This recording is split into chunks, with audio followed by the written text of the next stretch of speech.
Module 13F, we are on to the last module we will cover this semester. Kind of crazy, kind of exciting, not real sure which, but we'll go with it. But in this module, it's pretty short again, this chapter's not very long, but we're going to use band theory of metals to explain metal conductivity and be able to distinguish between different types of semiconductors. So what is band theory itself? Band theory, we have three things that we need to define. We need to define the energy band, the conduction band, and your band gap. So basically, band theory is how electricity is transferred, how we can transfer electrons, and how these different species will actually conduct electricity. Your energy band, I want you to think about how we've talked about like atomic orbitals with the different levels. We've talked about, if we have 1s, 2s, 2p, etc., and how they're different energy levels and going up. Well, instead of them as individual orbitals, I want you to think of them as different bands.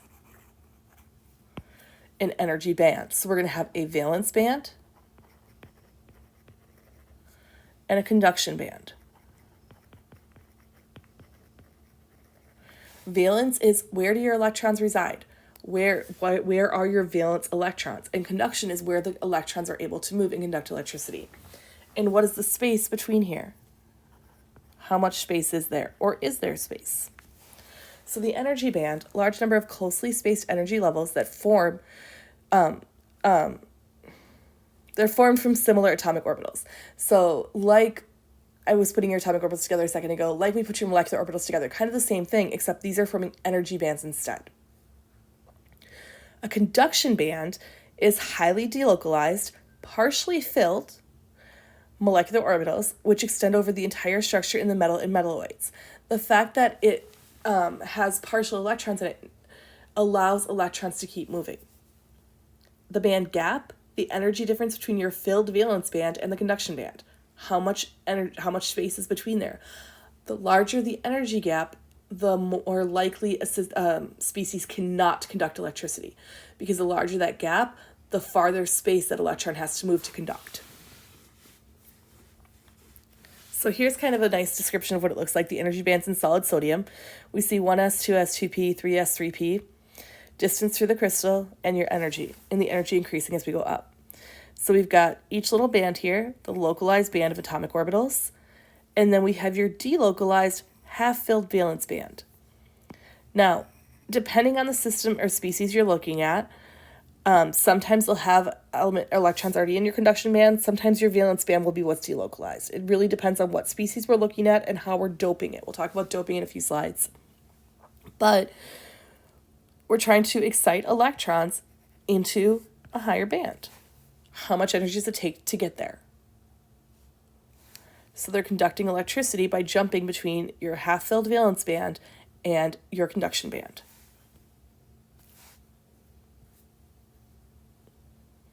Another nice picture of it, just comparing conductors, semiconductors, and insulators. Conductors have your valence band, no energy gap at all, and a conduction band. They have a band overlap. This is what metals do. There's an overlap between that valence band and conduction band. That's how they so easily conduct electricity, because there's no real jump for the electrons to go. They just conduct.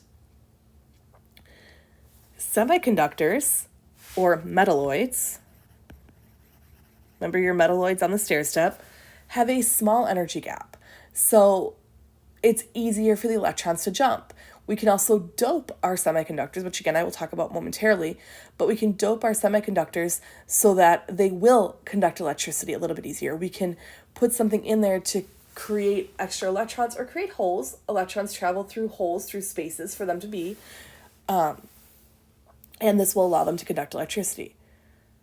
Insulators, which is your nonmetals, have a large energy gap between your valence and conduction bands.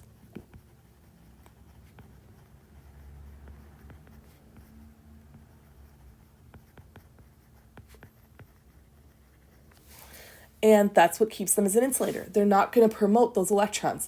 There's too much space for the electron to jump. So band theory, our last slide, what is doping? Doping is the thing we do in semiconductors where we add an impurity to the crystal structure itself of the semiconductor. We do this to either increase the number of electrons in the conduction band or to add holes to the valence band. I'll talk about both types in a sec, which allow electrons to move. Electrons move through holes. Electrons move through the empty spaces where other electrons would normally reside, but someone's not there, so they can stand there. It's kind of like you're standing in line at the grocery store. The person in front of you moves forward, you move forward. You're closer to the checkout lane. You cannot stand in a spot that another person's already standing in, though, because they already occupy that space. So an electron is going to be able to move into an empty space where a previous electron has vacated, but it can't just move into that space when someone's already there. We got to wait for someone to not be there. Or it's like we open up an extra checkout line and you're able to move into that other line.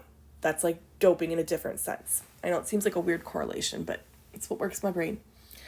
We're showing two different types of conductors here, or dopes here, phosphorus doping and gallium doping. I'll talk about those in just a sec. But doping itself, again, we're intentionally adding an impurity because it's going to allow the crystal itself to conduct electricity, because they're going to do an N-type or P-type doping. An N-type semiconductor is when I do not have enough electrons themselves to add to the conduction band, so I dope it by adding electron-rich impurities. So N-type, I see here, if I'm starting with pure silicon, which is group 14, I'm going to add an element from group 15 to its crystal structure. I see here, I did that for this. All these little pink dots are silicon, and I added one phosphorus. When I add a phosphorus to it, phosphorus is group 15, so it has one more valence electron than silicon. The silicon valence bond is full. That extra electron from the phosphorus has to go into the conduction band. I've put in something that has one more electron in it, then it can actually be held in the valence band, so it has to put that extra electron into the conduction band.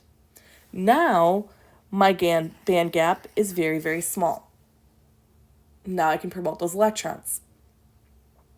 Before, I had a very large band gap. The other type I have is a P-type semiconductor. In a P-type, the semiconductors are doped with an electron-deficient impurity, meaning something that has fewer valence electrons than the semiconductor material you're using. This results in electron holes in your valence band. Electrons jump between these holes in the valence band, allowing conduction electricity. So again, pure silicon, group 14. For P-type, I'm going to add something from group 13, such as gallium. If I add gallium to this, gallium has one less valence electron than silicon does. So now there is a hole in the valence band. The new band gap, electrons can now move because now this valence band is now not full.